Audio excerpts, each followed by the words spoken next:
তারাবির নামাজ তো তারাবির নামাজ ছিল না। তারাবির নামাজ ছিল না। আরেকটা হলে তো হুজুরও সইতে পারবে না, আরো একটা ছিল এটার ভিতরে। তারাবির নামাজ শুধু তারাবির নামাজ ছিল না, তারাবির নামাজের ভিতরে কিয়ামুল লাইলও ছিল, আবার তাহাজ্জুদও ছিল। এই জন্যই তো তারাবির পরে বেতের জামাতে পড়া হয়।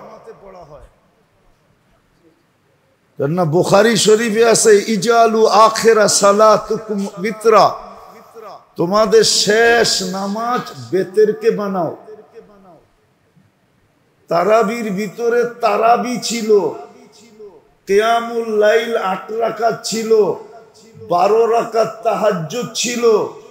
সবগুলা যখন কমপ্লিট হয়ে গেছে তো বেতেরটা রাইখা করব তো করব কি, তো ইমাম সাহেবরে কইছে বেতেরটাও পড়ায়া দেন, এই জন্য বেতেরটা পড়ায়া দেয়। নাইলে বেতের তো ছিল সবাই শেষের নামাজ। তারাবি তো শুধু তারাবি ছিল না, তারাবি তো শুধু তারাবি ছিল না। ভালো মতে বোঝেন, তারাবি শুধু তারাবি ছিল না, এটা তারাবি ছিল, কিয়ামুল লাইল এর ভিতরে ছিল, আবার তাহাজ্জুদ এর ভিতরে ছিল।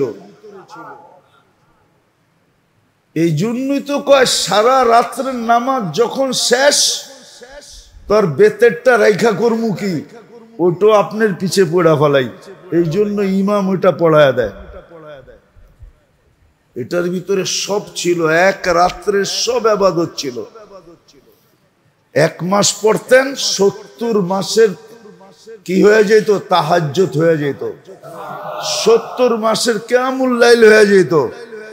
1 মাসের তারাবি তো হইতই হইতো না। আপনি বলবেন একটা আবার এতটি হলো কেমনে, ঠিক না? একটা 20 রাকাত আবার এতগুলা হলো কিভাবে, ঠিক না? তো একজন রে দাঁড়া করাইলি তো দেখা যায়, ঠিক না?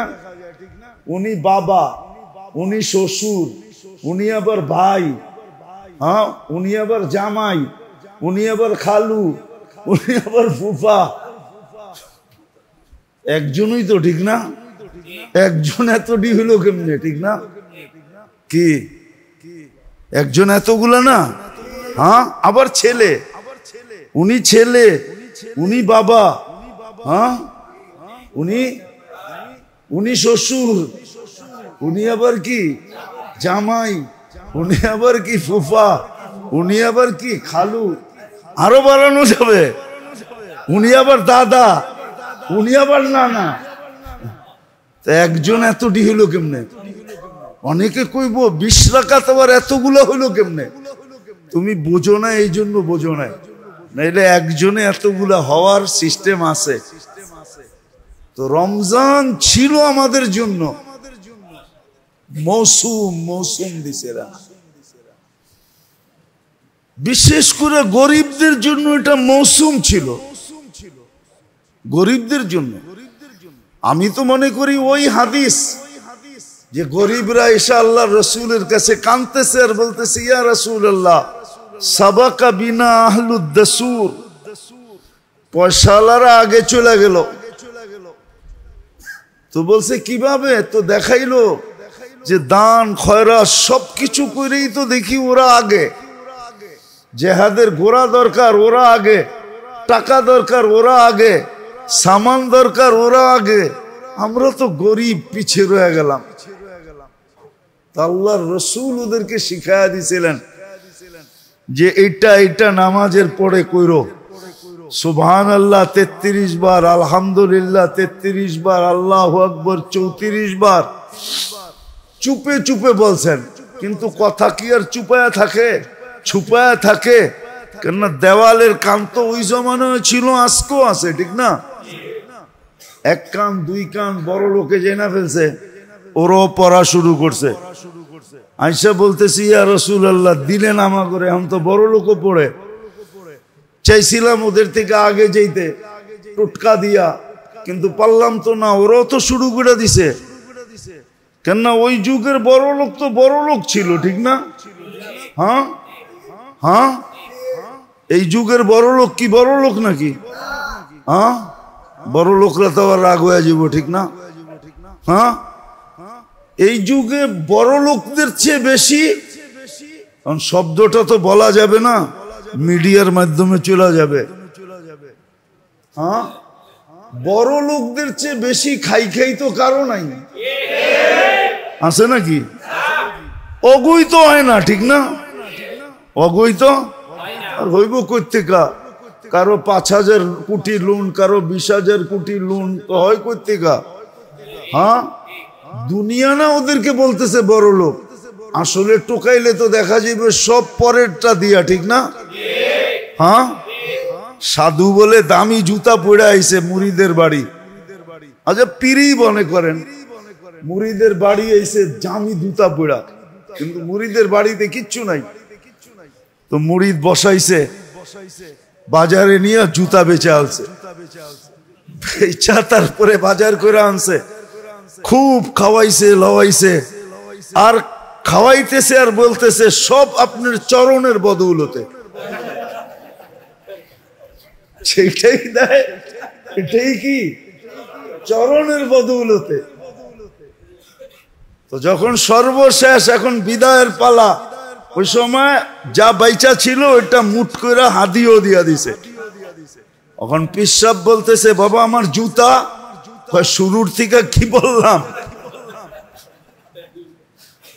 আপনার চরণের বদৌলতে। এটা তো বারবার বলতেছিলাম, আপনার জুতা বেচেই তো এগুলা করছি।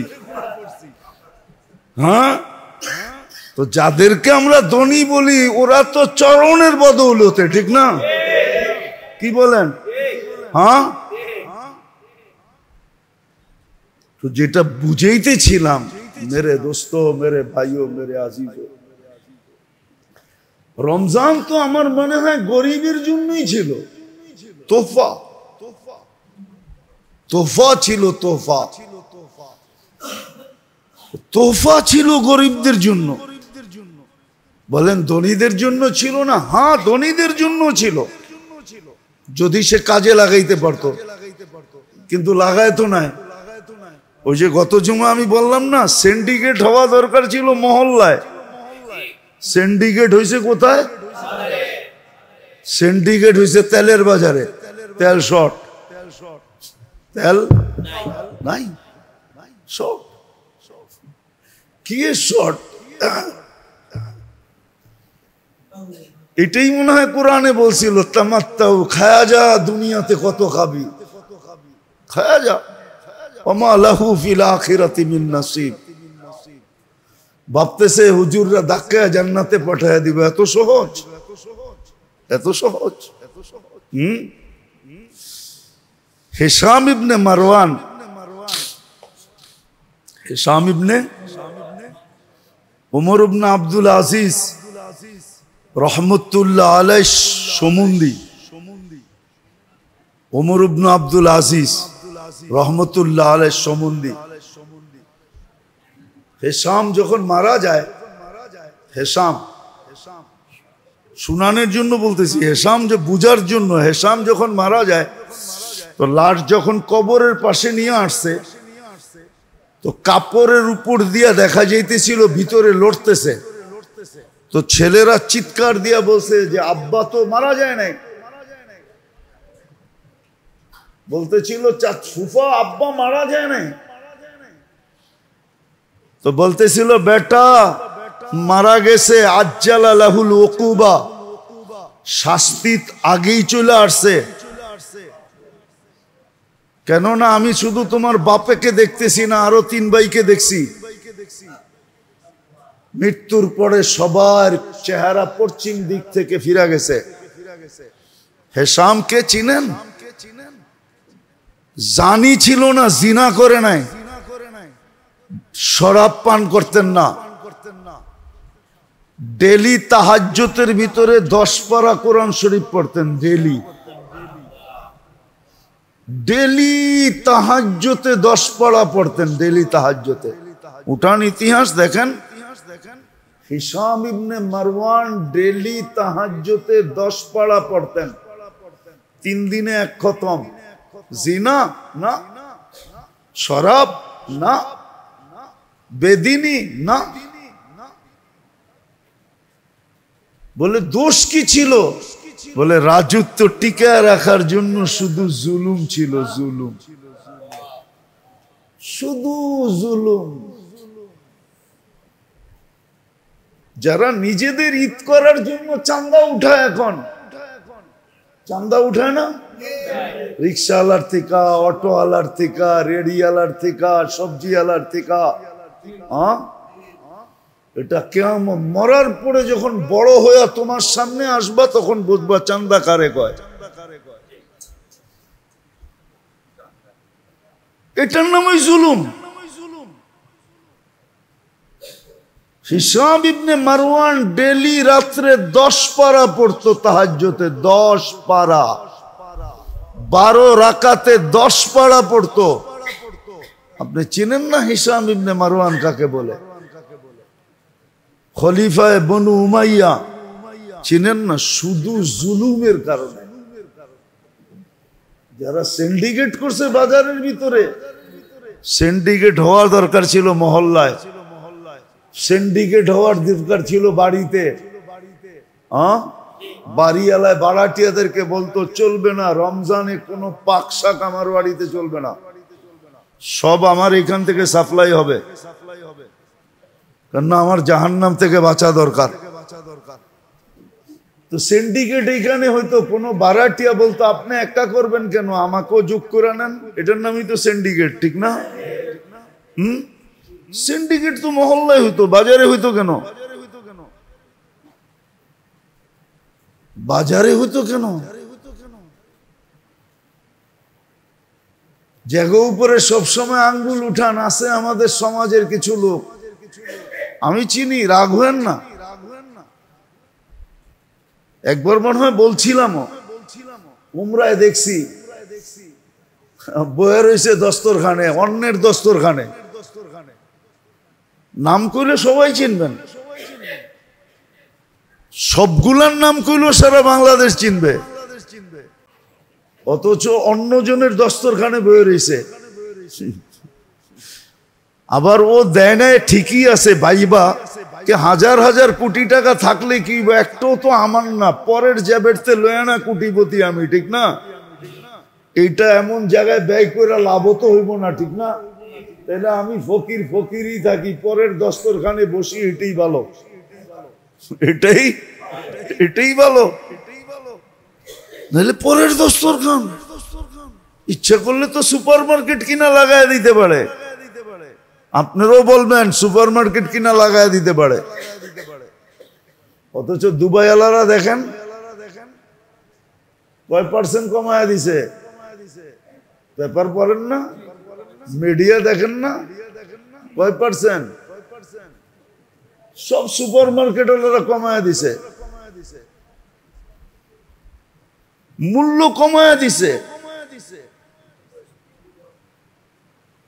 দেখেন কাতার, দেখেন সারা দুনিয়া, দেখেন সিন্ডিকেট তো হওয়া দরকার ছিল মহল্লায়, ইউনিয়নে ইউনিয়নে, থানায় থানায়। যাদেরকে আল্লাহ ধন দিছিলেন, যে সুযোগ আসছে জাহান্নাম থেকে বাঁচার, সুযোগ আসছে গুনাহ মাফ করার, সুযোগ আসছে কামায়া নেওয়ার, আগামী রমজান পাবো কি পাবো না, আজকে কয় রোজা? 6 রোজা, ঠিক না? রহমতের 6 দিন চলে গেল, 6 দিন চলে গেল রহমতের। 3 ভাগে তো ভাগ করছিলেন, গত জুমায় শুনাইছিলাম, 3 ভাগে ভাগ করছিলেন। একদল তো রহমতের পর্ব ঢুকার সাথে সাথে কাম হয়ে যাবে, কাম কমপ্লিট, কেন আগেই তওবা তিল্লা করে বিলকুল ধুয়া পুইসা পরিষ্কার। দ্বিতীয় পর্ব শুরু হবে 4 দিন পরেই নাজাতের, আর একটু বেশি ময়লা ওকে প্রথম ওয়াশিং মেশিন থেকে বাইর করে দ্বিতীয়টায় ডালবে। দ্বিতীয়টায় যদি ক্লিন হয়, যদি ক্লিন হয়ে যায় তাহলে ওকে, নাইলে ওইখান থেকে বাইর করে আবার লাস্ট সুপার ওয়াশিং মেশিনে ডালবে, যেটা জাহান্নাম থেকে মুক্তি। তো রমজান তো কামারি মাস ছিল, কামারি মাস ছিল রমজান, তাকওয়া অর্জন করার মাস ছিল।